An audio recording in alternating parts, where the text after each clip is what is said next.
Hey everyone, thanks for watching this video. Chances are if you are watching it, then you're probably in the market for a camera. And that's where I was about 3 months ago. And it can be pretty stressful to just pick something. So maybe this can help. Up until very recently, I was actually shooting on a Canon 80D with Sigma art lenses and a GlideCam 4000 HD. If you're remotely familiar with a GlideCam system, you'll know that you pretty much want to amputate your own arm about 3 hours in. So I finally upgraded to a Xeon Crane 2. I never say that right, Xeon?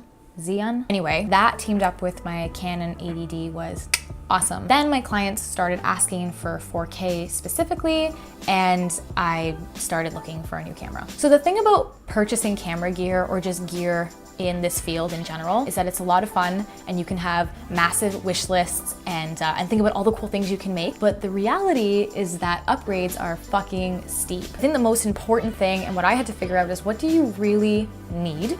Number one. And number two, what can you honestly afford to spend on this camera upgrade? I separated my wish list from my what do I really need list and my price point, and I figured that my only real option was the Sony a7 III, until I started doing some reading when I was looking up all of the review articles about this Sony a7 III. This Fuji X-T3 model kept popping up. Was very surprised to establish that the better option for me was actually the Fuji X-T3. Shit. Anyway, so that's essentially what I want to share with you in this video, is why.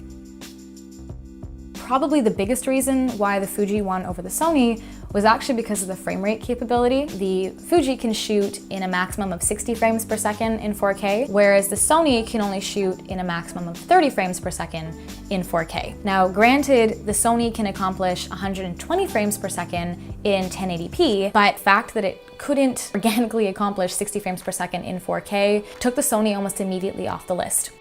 The second important reason is the fact that the Fuji is a crop sensor camera. Now, while in just about every other circumstance, a full frame camera would be the preferred option, I'm working primarily in video, where I just want to get a little more reach out of my lens zoom capability. The idea to be nice and close and cropped and cinematic is really what I'm looking for. Which brings me into reason 3, which was price point. I'm sure that the fact that the Sony was a full frame brought it up a little bit in price, bringing the Fuji down a little bit in price, being a crop sensor. That was actually okay with me because, again, looking at my needs versus my wants, I didn't need a full frame camera, which means I didn't need that extra price point.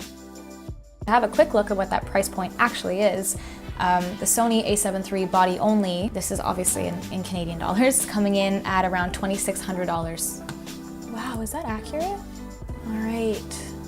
This is versus the X-T3 body only, coming in at around $1,900. I mean, it's on sale right now with Goslin. Granted, there are many other features that we're not talking about here in this video that set the cameras apart, but for what I actually needed, again, Fuji won. Reason number 4 wasn't necessarily a selling point, but it made me feel a little bit better about the camera purchase. If any of you were following this whole mirrorless trend, they didn't have very much available in terms of lenses. So for a long time, people were just using whatever mirrorless body they purchased, and then their existing lens kit, whether it was Nikon or Canon, with a Metabones adapter or something of the like. I mean, it worked. It kind of sucked. Now they have a whole whackload of mirrorless optimized lenses, and they're priced reasonably. I mean, as far as reasonable lens prices go. That made me feel good about at least knowing that if I wasn't going to purchase that lens, I could rent it from somewhere, I could borrow it from a colleague who likely had it. And reason number 5, I left this one to the end because it's kind of stupid and I feel like you might make fun of me for it, but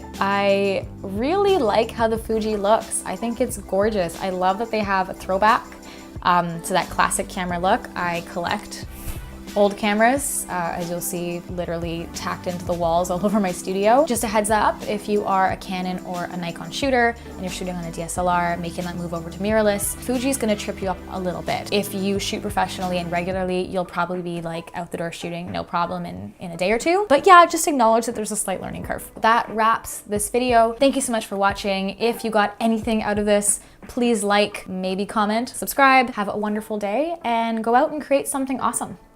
Bye.